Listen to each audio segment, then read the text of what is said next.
आगामी लोकसभा के चुनाव की तारीखों के ऐलान से पहले मोदी सरकार ने देश में नागरिकता संशोधन कानून यानी सीएए का नोटिफिकेशन जारी कर दिया है। बता दें, संसद से सीएए पारित हुए करीब 5 साल हो चुके हैं, लेकिन अब केंद्र सरकार ने बड़ा फैसला और कदम लेते हुए देश में सीएए लागू कर दिया है। अब देश में सीएए यानी नागरिकता संशोधन कानून लागू हो चुका है। इस कानून के तहत अब देश के 3 पड़ोसी देश के विस्थापित अल्पसंख्यकों को भारत की नागरिकता मिलेगी।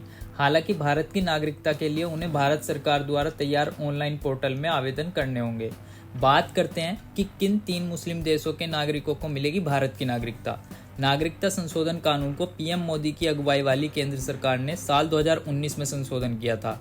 इस कानून के तहत साल 2014 के 31 दिसंबर से पहले भारत आने वाले 3 देश पाकिस्तान, बांग्लादेश और अफगानिस्तान के 6 अल्पसंख्यकों ईसाई, हिंदू, जैन, सिख, पारसी और बौद्ध को भारत देश की नागरिकता देने का प्रावधान किया गया था। कानून के नियमों के अनुसार इन 3 देशों से भारत आने वाले सभी अल्पसंख्यकों को देश में नागरिकता देने का अधिकार केंद्र सरकार के हाथों में होगा।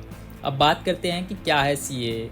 सीएए यानी नागरिकता संशोधन कानून में भारत के 3 पड़ोसी देश के मुस्लिम नागरिकों को छोड़कर बाकी अन्य धर्मों के लोगों को देश में नागरिकता देने का प्रावधान है।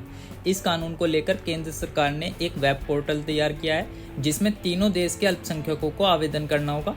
उन्हें इस पोर्टल में पंजीकरण कराना होगा और उनके पंजीकरण करने के बाद उनकी सरकारी जांच पड़ताल की जाएगी और उसके उपरांत उन्हें भारत की नागरिकता दी जाएगी।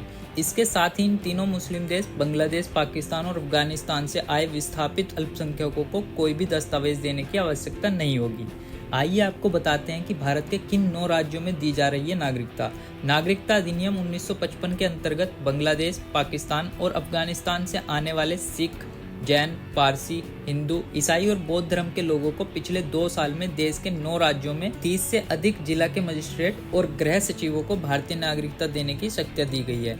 वहीं साल 2021-22 की गृह मंत्रालय की सालाना रिपोर्ट के अनुसार बांग्लादेश, पाकिस्तान और अफगानिस्तान देश के गैर मुस्लिम अल्पसंख्यकों को 1 अप्रैल 2021 से लेकर 31 दिसंबर 2021 तक करीब 1414 विदेशियों को भारतीय नागरिकता दी गई है। वहीं राज्य के जिन 9 राज्यों में बांग्लादेश, अफगानिस्तान और पाकिस्तान के गैर मुस्लिम समुदाय के अल्पसंख्यकों को नागरिकता दी गई है, उन राज्यों में छत्तीसगढ़, हरियाणा, मध्य प्रदेश, उत्तर प्रदेश, महाराष्ट्र, दिल्ली, पंजाब, गुजरात और राजस्थान के नाम शामिल हैं। दी गई जानकारी पसंद आई हो तो हमारे चैनल खबरीटगुड़ा को सब्सक्राइब करें और वीडियो को लाइक करें। धन्यवाद।